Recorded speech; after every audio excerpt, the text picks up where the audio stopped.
So we are talking about spiritual growth. As I said that we have to discuss some certain topics under this topic of spiritual growth. And I will really want you to follow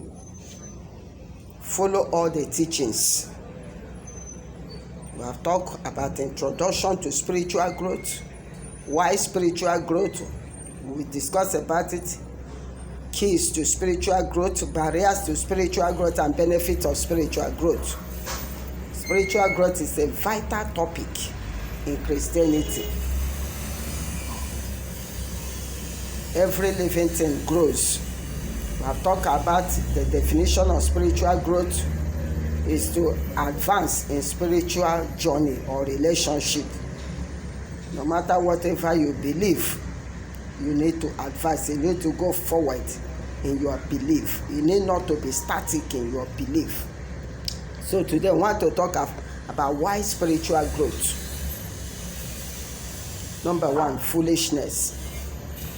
I said that for we to understand spiritual growth, we have to understand a child. Before you talk about spiritual growth, you have to talk about birth. If somebody is not born, he cannot grow. You cannot talk about growth when you are not born. You must pass through birth before growth.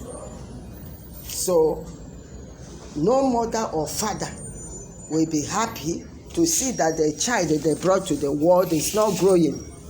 Likewise, business. Nobody will be happy. Oh, the business that I'm doing, it's not growing. Instead of growing, it's dwindling. Growth is sweet, it's interested. It's something that everybody should opt for. Growing in your Christianity, growing in your business, growing in relationship. Spiritual growth is a divine relationship which requires growth. You don't even know your master that you have come to identify your life with. Giving your life to Christ is a state. It's just like giving birth to a child. That child needs to progress, he needs to grow. You need to grow in that state. Christianity or spiritual growth is, progressive. It is not a state. It's progressive. And the moment you stop growing, it starts to go down and dwindle. Even when you are growing, you need to keep on growing. It is said that anything that is living grows. Plant, animal, or trees. As long as it's alive, it grows. So Christianity is a living thing. It grows, it's alive. We are serving a living God. So one of the things why is spiritual growth, one of the things we want to talk about spiritual growth is foolishness. Proverbs 22 verse 15 says, foolishness is bound in the life of a child. So when you are born, you are a child. You need to grow. Nobody claps for somebody that is a foolish person, a mad person. Eating in the dustbin, naked, talking randomly alone. Another reason for spiritual growth is inheritance. Galatians chapter 4 says, as long as a child, as long as a son remaineth a child, the inheritance of the father cannot be handed over to him. For instance, nobody can give a child car key, child of 2 years, 3 years, 4 years. You give him a car key to go and drive. You want to kill that child. No parents reasonable that can do that. So you cannot have the inheritance. You will use your leg and go where you are going, but there are so many cars parked in the garage because you have not reached the age to drive. That's how it is spiritually. Many of our prayers is waiting for maturity to receive answers. When you are matured in the Lord, you begin to assess some of the prayer topics you have been praying. As long as you are a baby Christian, some of the things, if God gives to you, you will die through pride. Pride will just overtake you. You become very proud. But God is waiting for you to grow before He can hand over some certain inheritance in the Lord to you, so that you will not destroy yourself. Number 3, ignorance. A baby is an ignorant person. Like as I said, nobody claps for a foolish person. You don't even clap for somebody that is in ignorance. There are many things you don't know if you are a baby. Ecclesiastes chapter 10 verse 7 says, there is an error I found under the sun. A servant riding on a horse while prince walking on foot is ignorant. It's the level of ignorance, spiritual ignorance being exposed.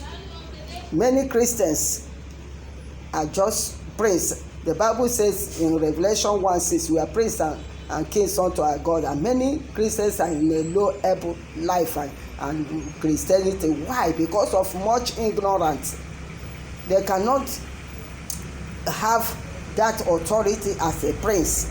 Instead, the people that are not even Christians, who are maximizing things. For instance, give, it shall be given unto you. Whether you are a believer, you are not a believer, as long as you give, it shall be given to you. Regardless, it's a spiritual law. So some of the people give and it's given to them. Another thing is number 4, dependent.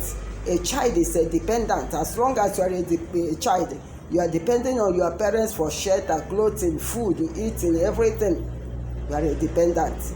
So a child is a dependent. It's when you grow, you can be profitable. Many Christians are dependent. They are not profitable.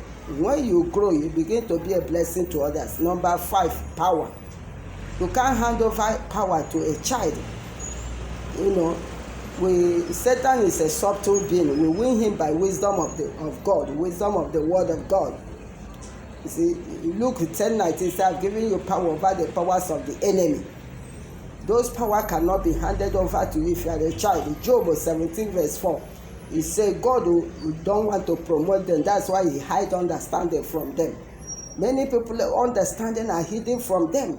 But it's when they are to be promoted that, when they grow, that understanding can be revealed to them. Lastly, number 6, deception. One of the reasons for spiritual growth is deception on the last days. The Bible made us to understand that on the last day there will be deception. 1 Timothy 4. It says on the last days, people will turn away and give heed to teachings of demons. Demons will enter into people called pastors, evangelists, pope, apostles, teachers, and begin to teach people heresies, lies, and they will be believing because they are not mature. They have not grown spiritually. Like as I am now, no matter whatever anybody is preaching on the YouTube, I will select the ones that are truth because I have known the truth. John 8:32 says, you shall know the truth, and the truth will make you free. So I've known the truth. No matter whatever anybody is teaching, I stick to the truth I know. In fact, I want to know more, but it will be based on the truth to emphasize it in a more better way. So a child that is not growing spiritually is under deception. You can preach anything, they will believe. Even if you are telling them lies, they will believe. Deception. So one of the benefits of spiritual growth, wise spiritual growth, is that you will be free from deception. So I really want you to follow all the teachings about this spiritual growth. You will get much. What we are talking here now is a wise spiritual growth. So in another video, we'll begin to talk about the keys to spiritual growth. And we'll also talk about barriers to spiritual growth. And we'll also talk about benefits. In fact, I have written about 20 benefits of spiritual growth. I want you to follow all these videos. And I want you to like and share, comment. God bless you. So, please follow me